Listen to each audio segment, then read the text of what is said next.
Hi, everyone, and welcome back to another episode of Combating Cancer. My name is Gwen Kelly, and I'm your host. If this is your first time tuning in, I just want to say welcome and thank you so much for joining this community. A little background information about me for my first time listeners here is that I was diagnosed with stage 3 astrocytoma brain cancer at the age of 19. And the reason I created this platform is because I wanted to bring on people in active treatment, in remission, grieving the loss of a loved one, a caregiver, or someone just trying to better understand cancer and how to support someone they love. So today I have a very special guest. I have Anna Monastero. Hi, Anna. How are you? Hi, Gwen. How are you? I'm good. I am glad that we are finally connecting. I think a couple months ago we had like a 2-hour phone call based off of We did. meeting each other on LinkedIn. And I was like, wow, this girl is just amazing. And I would love to have her on the podcast and share her story. Well, you were too kind. No, that's exactly how it felt about you. And honestly, that conversation was so needed. It was so refreshing as well to be talking to not just another person who understands what it means to get a cancer diagnosis, but then go through everything that follows that and what that entails. But another young person, honestly, it makes a big difference. Yeah, because I think it's so hard. And you and I had this conversation on the phone where it's like you get all these people reaching out to you that are 50s to 80s telling you about their cancer experience. And while that's totally valid and it's terrible for whoever goes through cancer, it's like, okay, we're under 30 and trying to start a life and figure out what we want to do next. So it's also very refreshing to be able to be like, hey, what are kind of some of the comments you got from the older generation where you're like, hey, I'm not relating to that at all?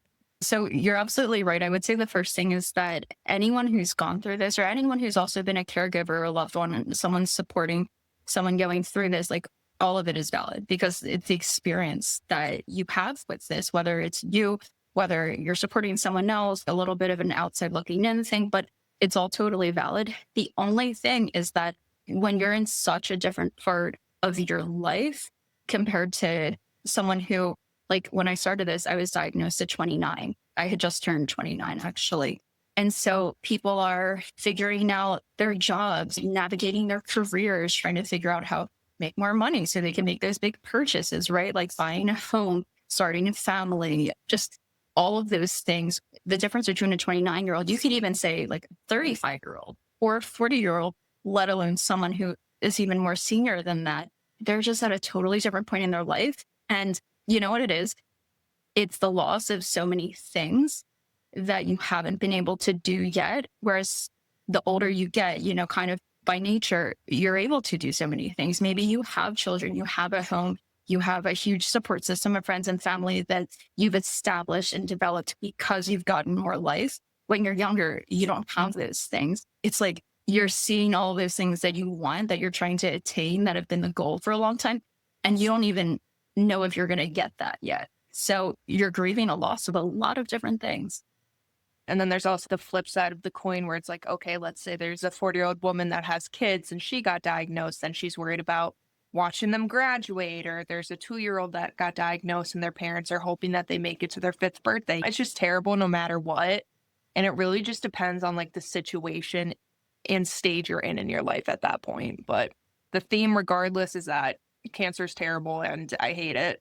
Yeah, 100%. Oh my gosh, I think about this more often than I would like to these days, but I truly don't understand. It's like, why do we not come together as an entire world and just put all of our money to figuring out how do you stop these horrible diseases? Because no one should be experiencing this. No one should be dying early because of this. I'm totally with you. I think it's one of the things too where you don't think it's going to affect you or someone you love until it does. So it's kind Yeah. of like not my problem until it affects my life. And Yeah. unfortunately, that's the reason why we start things like this and have conversations so we can be like, hey, it might eventually happen to you. And if it does, here are things you need to know and become aware and start advocating on your own. I think the biggest thing too is trying to get people out there to advocate, Yeah. even if it hasn't affected them yet. Yeah. No, you're absolutely right. I think about that as well. And, I'll say something when I got diagnosed on October 7th, and I will remember that day, unfortunately, for the rest of my life. Because how can you not, right? Like, how can you not remember like the most, I won't say traumatic, but just these incredibly hard times throughout our lives. So I remember when I got diagnosed on October 7th, a week and a half later, I was back in the hospital unexpectedly, and I was actually supposed to start outpatient chemo a few days after I went into the hospital unexpectedly. And I started chemo inpatient while I was there for a little over 2 weeks. And honestly, I'm glad that it worked out that way that it did. But I had so much time to myself while I was in hospital. And so I think it's probably normal that when you get a cancer diagnosis, especially for something that's rare, like angiosarcoma is, you do your research and you're trying to find anything online, on social media. You're going down all of the rabbit holes trying to like literally find something, some type of information or something that someone hasn't put together yet that will save your life. And I came across this one girl from the UK. It's so sad. She's since passed several years ago, but she was a scientist. She was the CEO of her own company at like 25, just incredible work that she had done in her life. But long story short, she had created an Instagram, she created a blog, just so many different platforms to talk, spread awareness, and advocate, not just for cancer, but for a very, very rare type of heart cancer, which is what I have. And I remember through her videos and watching them, not only were they informative, not only did she talk about the biology behind angiosarcoma and what it was, but she was talking about advocacy and why it's so important that not only other people listen to those around them who are struggling through these situations, but just generally, like, cancer is something that's bigger than us. And everyone, is going to have their own opinions about that. But when I was going through these videos, reading her blogs, it hit me that this is so much bigger than me.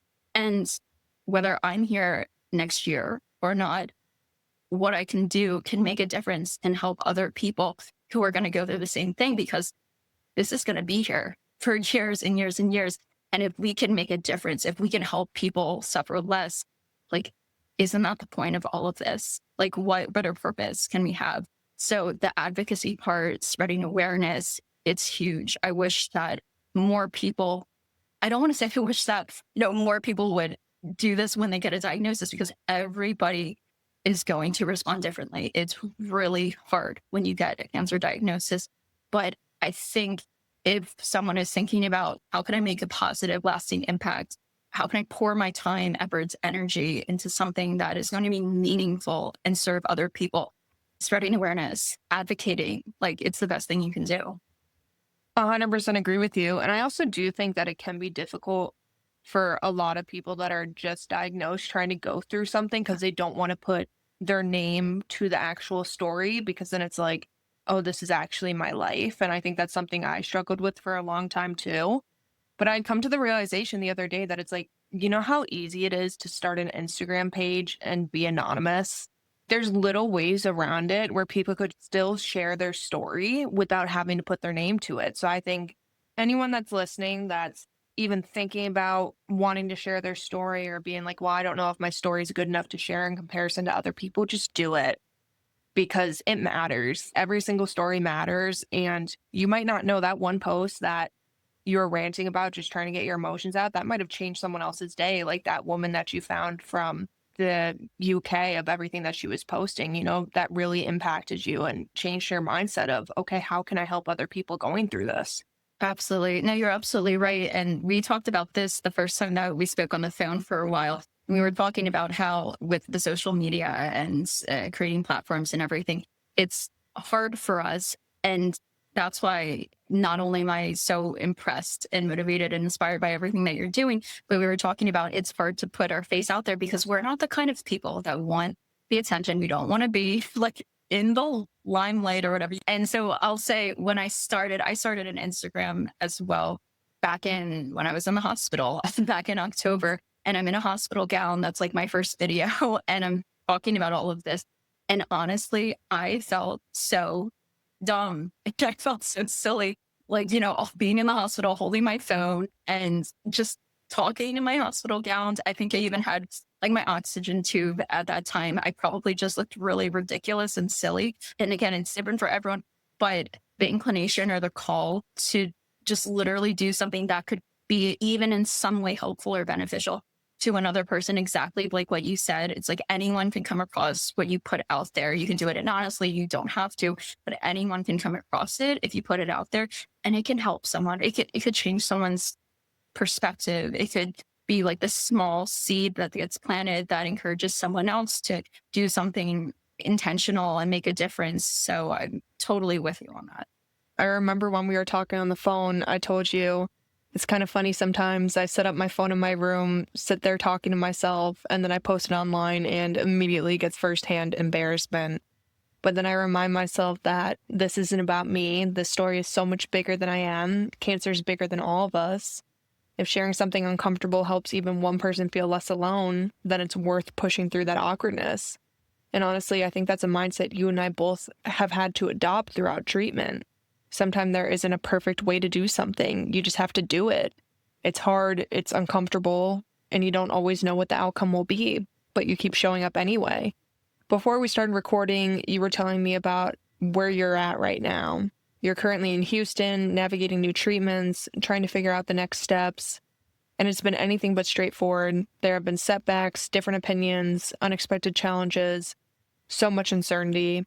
I'd love to go back to the beginning and then walk through where you are today, because I think it's really important for people to hear that cancer isn't just about chemotherapy or surgery. It's about navigating the healthcare system, processing conflicting medical opinions, adjusting treatment plans, and learning how to keep moving forward when nothing feels certain. Can you take us back to when all of this first started, from those first moments to where you are today? Yeah, of course. So I know I mentioned got diagnosed October 7th. The following day, so October 8th, I had an appointment already, 9 a.m., with an oncologist that I was assigned to. Totally fine. That's whatever. Go into the appointment with my boyfriend and my boyfriend's mom. Of course, I spent the night prior after getting my diagnosis staying up, researching everything. Not good. The prognosis is like a year life expectancy. That was really hard to try to even wrap my mind around. And like what you said earlier, sometimes you just think like, is this even my life? I still get hit with that. Sometimes I take a step back and I'm just like, I look around and I'm like, how do I have terminal cancer? Like, this is crazy. It's not just a thing that like no one even expects, but it's like until you have it or until you're in that situation, it's just how did this even happen? But You're preaching to the choir, girl. oh, I know, I know. And so October 8th, we go in, see my oncologist, spend about an hour with him. Long story short, by the time we leave that appointment, chemo is already on the calendar for exactly 2 weeks out, which was not the following Wednesday, but the Wednesday after that. So the days afterward, I'm scrambling, trying to figure out, okay, who do I get second opinions from? Because in Philadelphia, Penn is like best of the best hospital. We have other good ones, but I wanted to go there. I also wanted to get second opinions. So we went up to New York, which fortunately isn't too far from us, to Memorial Sloan Kettering, had a second consult with them. The doctor, incredible. They have a really big sarcoma department there, like about a dozen people. We really, really liked him. We're thinking very seriously about starting treatment. We decided ultimately not to, for the logistics of having to go from the Philadelphia area up to New York on a weekly basis to do chemo indefinitely. So we decided not to. We went to another place to get a second opinion, but that sarcoma doctor, I asked her, how many angiosarcoma patients have you had in your career? And she said, 2. And I was like, well, I mean, obviously I didn't tell her this, but I just, in my head, I thought, I'm so sorry, but I cannot be with a doctor. Like, I cannot put my life in the hands of someone who has only seen 2 other angiosarcoma patients. Sorry to divert a little bit, but an aside is that within angiosarcoma, you have dozens of subtypes. And my type of angiosarcoma, which originates in the heart, you cannot treat it the same as you would someone who has breast angiosarcoma or like skin angiosarcoma. They're all different and they need a very unique treatment plan. So I just thought, we can't go here. So started chemo inpatient in the hospital unexpectedly. I was on gemcitabine and docetaxel for 6 months, like from mid-October until about mid-April. I think that's 6 months. It was definitely a lot of ups and downs. I'm definitely glossing over all of all of the hardship, everything I struggled with, the mental and emotional, I will say as a young person, like, I don't want to say we're so lucky to be young and have gotten cancer versus being older, but I'm sure, Gwen, that you've heard that one before. Like, well, at least you were 19 when you got diagnosed. Right. How does that make it better? But it does mean, generally speaking, that a younger body, right, is going to be able to tolerate the chemo better, is going to be able to tolerate, in your case, like the radiation better. It doesn't feel like everything is better as a young person with this diagnosis. But all of that said, so did chemo for about half a year. Then that's when I found out a lot of the metastases in my lungs had started growing at a rate that seemed pretty definitive that the tumors are like, we've lost control of them, at least with this type of chemo. So we switched to doxorubicin, which is a pretty strong one. I hate this name for it, but a lot of people call it the red devil because of the red color that it is. I just think it looks like blood, which creeps me out. But did that for 2 cycles, so 6 weeks. Another scan, it showed that they were still growing. Tried to get on this clinical trial down in the Washington, D.C. area for an antibody. Actually, it's a new class of an antibody drug conjugate. It's a nucleus driven ADC. So it delivers the chemo like medicine directly to the nucleus of the cancer bodies.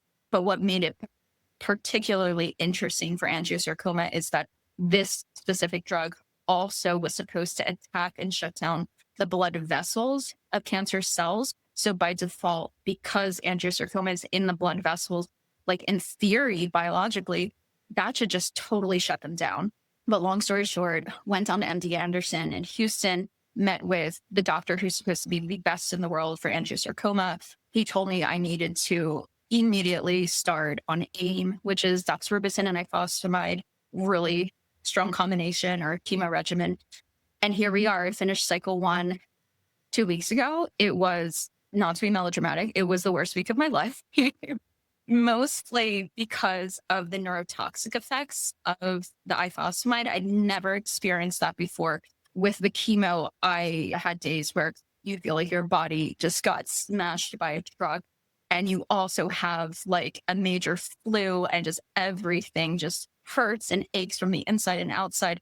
And you're in bed all day. Like, okay, it is what it is. People who have done this, they get used to it and it becomes their norm on the bad days. But the neurotoxicity was something totally new. And I just felt like I was not tripping out my whole week, because it's 5 days where on each day you got the ifosfamide. And then on the first day you got the doxorubicin. But so each day that you get the ifosfamide, you can potentially have the neurotoxicity. And it was just almost an out of body experience. I don't know how to explain it better, but I remember like talking to the doctors and being able to have conversations, advocate for myself. But it was like I had to try really hard. And at the end, I really didn't feel in control of anything that was coming out of my mouth. And after, I would totally forget that anything even happened. So I didn't get hallucinations. That's a really common one with the ifosfamide. So thank goodness. I'm hoping that doesn't happen the next time. But next Wednesday, I'll be going in back to the hospital for cycle 2, and we'll see how it goes. Whew, a lot. Yeah.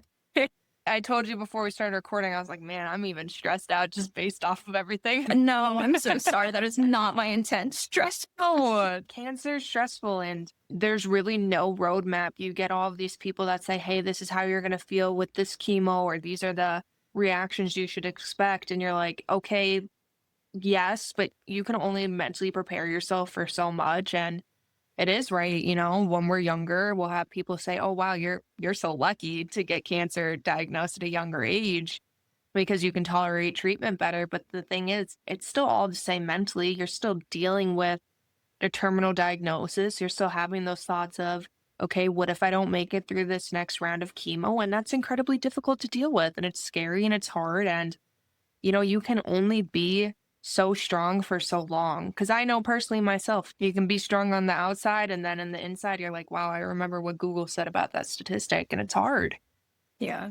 Oh, absolutely. And I think there's so much that can be unpacked there when it comes to like the being strong on the outside. And I'm sure that you get a lot of these comments, especially being diagnosed at such a young age, where you heard, "Oh, but you look great." And it's like, well, it doesn't matter because I feel like shit. Yeah, So sorry, it's it just a doesn't wig. like it doesn't matter how I feel. And like one thing that I've joked about throughout all of this is that despite, like losing my hair and then it coming back and then losing it again, blah, blah, blah, being bald since November, I want to say now, and just everything else that's happened with my body, like with surgeries. And I still, like, my ribs still hurt from a surgery to biopsy my lungs back in September, and neuropathy in my hands and feet, and like not really having feeling there anymore since that was probably February. You just figure it out. You take whatever symptom or whatever side effects, and you just have to move forward. But at the same time, it's like when I hear people say, like, "Oh, but you look great," I just think, I know that they're trying to make an effort to say a really nice thing, but it almost feels like it belittles all of the things that you're actively or like subconsciously doing on a daily basis that that person doesn't see. And of Mhm. course, it's like, okay, so what's the solution to tell them, well, actually, I can't feel my fingers or my feet. It's like, and my ribs hurt and X, Y, and Z. It's like, no, that's obviously not the solution. But I just, in those situations, it does feel like all of the things that you have to deal with on a daily basis are being like funneled down or like boiled down to, but you look great. Almost And so, diminished, right, of all the hard stuff you've yes. been going through. Well, it's one of those things too where when people say comments like that, and trust me, I've had so many. I have a list of like 100 obnoxious things people have said to me. I think probably soon I'll do an entire episode just reading them off. But I just try to remind myself that ignorance is bliss. And I'm glad that they're not in the same situation of me, of realizing what I'm going through mentally and those thoughts, because it means that they've never had to experience it. And that's something I'll always be envious of, but also grateful that they're not going through that same experience. So it's very difficult to try to have that mindset because there's obviously days where you're like, you want to tell the person to pound sand. And then there's other days where you're just like, you know what? It happens. And I'm glad that they don't understand the fear that I have. But it's Oh my hard. gosh. Yeah. No, it isn't. That is so admirable. But your perspective, like that is so selfless to think, I'm just glad that you do not understand. Like you can't comprehend everything that my life entails because of what I'm dealing with. And I'm happy that you don't understand that. Like it's just such a selfless thing. Trust me, it took me a while to get there. There'd be times where I'd like literally be like cursing them out under my breath while I'd walk away, or I'd be crying later on about the comments they said, or I'd be like angrily like writing in my journal of like, I can't believe they said this today. So like don't let it fool you. It took me a really long time to get to get there. Oh my gosh. Well, you will very gracefully now. Thank you. I appreciate that. So based off of everything right now of, thinking you're going to go through this clinical trial to then going and finding out that you need to start chemotherapy again. And we were talking about how you get through the cycle of being like, okay, here's the next step I have to do, then another one, then maybe I'm reaching an end goal. And it kind of seems like right now that there's no end goal in sight. How are you dealing with that emotionally? I appreciate the question. So thank you for asking it. In my day to day, like I hate feeling like I'm making everything about cancer, but the reality is that it's always on my mind, right? Because it is a very serious diagnosis. I would say if you had asked me that like a week ago, it would be a very different answer because I was crying like every day, like multiple times a day, which is totally fine. And I definitely allow myself to do that, give myself grace, give myself forgiveness for all these things because, like, why would you be so hard on yourself when you're already going through so much? But emotionally and mentally as well, the unknown is honestly really scary. And I try not to let it terrify me. I've gone through a lot of phases, honestly, over the last like 9, 10 months or so since the diagnosis, where I'm asking God, like, why? I don't understand. I don't understand why this would happen to me. I don't understand my life. I cannot see.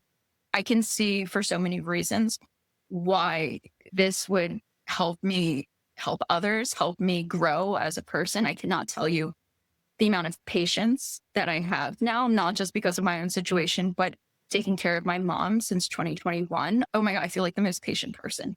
But obviously, I still get upset and things. But the unknown makes the emotional and the mental really difficult. I would say now, after coming back from Houston, like being back home in the Philly area for the past week now, and finally feeling like my body can like not be in survival mode and not be fight or flight and all of this stuff and getting back to the routine, I can actually focus on how do I feel about all of this.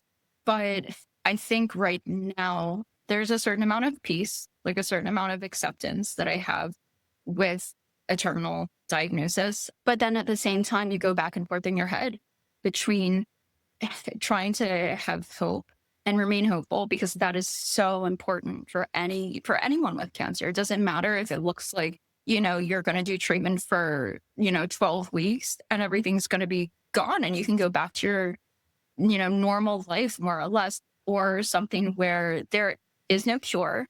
The odds that you're going to overcome this are super slim, but you're still trying to remain hopeful that something is going to happen, or your situation is your story going to be different than the majority of other people's out there. So I'd say emotionally right now, I'm like peaceful. I'm in kind of like acceptance mode of this is my life.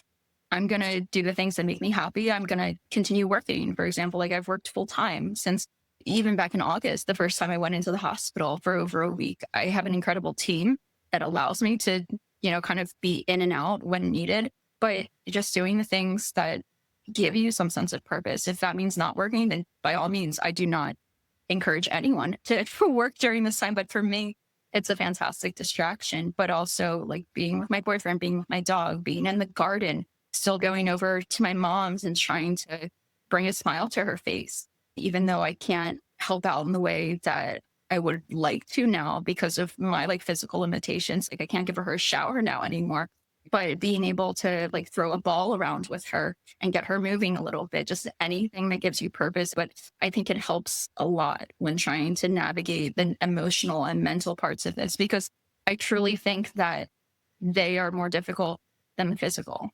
I agree with you. I think that it is extremely difficult to have a positive mindset and to look at a statistic and say, you know what, I'm going to be the outlier. And I just love that you are continuing to still live your life. Obviously, you're going through treatment and you're having those days where you're crying, which is 100% needed. You have to let those emotions out, but you're not sitting there and you're not wallowing in it. You're being like, okay, this is just another thing in my life, and I'm going to keep doing my same routine and I'm going to live my life to the fullest. And I absolutely commend that. Like, I love that attitude. And I think something that was super helpful for me when I was struggling with the internal battle of, okay, this is a terminal diagnosis, I'm never going to hear the words you're in remission, was I was speaking with a stage 4 pancreatic cancer survivor. And as you know, that's also a terminal illness. And he was a principal. And he said, look, I could have walked out and got hit by a bus tomorrow and I wouldn't have been killed by cancer. And I think that really changed my perspective because we don't know. We could all pass away in a car crash tomorrow. And I think for people like us that are going through this terminal illness battle is we just have to try to live every single day to the fullest and do the things that make us happy, because none of us are promised tomorrow, whether or not you're impacted by cancer or not. Yeah, you're absolutely right. And you know what? That perspective, and the perspective is everything, right? I think it's, oh my gosh, the amount of gratitude that I've had, which sounds so counterintuitive. How can you be grateful for having cancer? But it's not that there's necessarily gratitude for having cancer, but it's gratitude that I get to wake up every day, because every day that you wake up is a day that you weren't promised. And even though you could say the same for every single person, right, who doesn't have this type of illness, I think that it takes you having such a serious hardship to face to actually get this perspective. I think it's almost impossible to get this perspective if not going through something so difficult, because you just don't know how difficult, how painful life can be. So it's definitely something that I'm grateful for. Although I kind of wish it didn't take having cancer to get this amount of, just like appreciation and gratitude for the life that I have. But it changes everything going forward, right? And so as fortunate as we are for, every other day, every other year, etc., this changes you permanently. You can't go back. You see life totally differently. For sure. Before we wrap up, is there any last minute advice you'd want to give to anyone that's either currently going through treatment or, hey, this is what you shouldn't say to someone going through cancer, or just advice for caregivers, just any last things and tidbits you would want someone to know?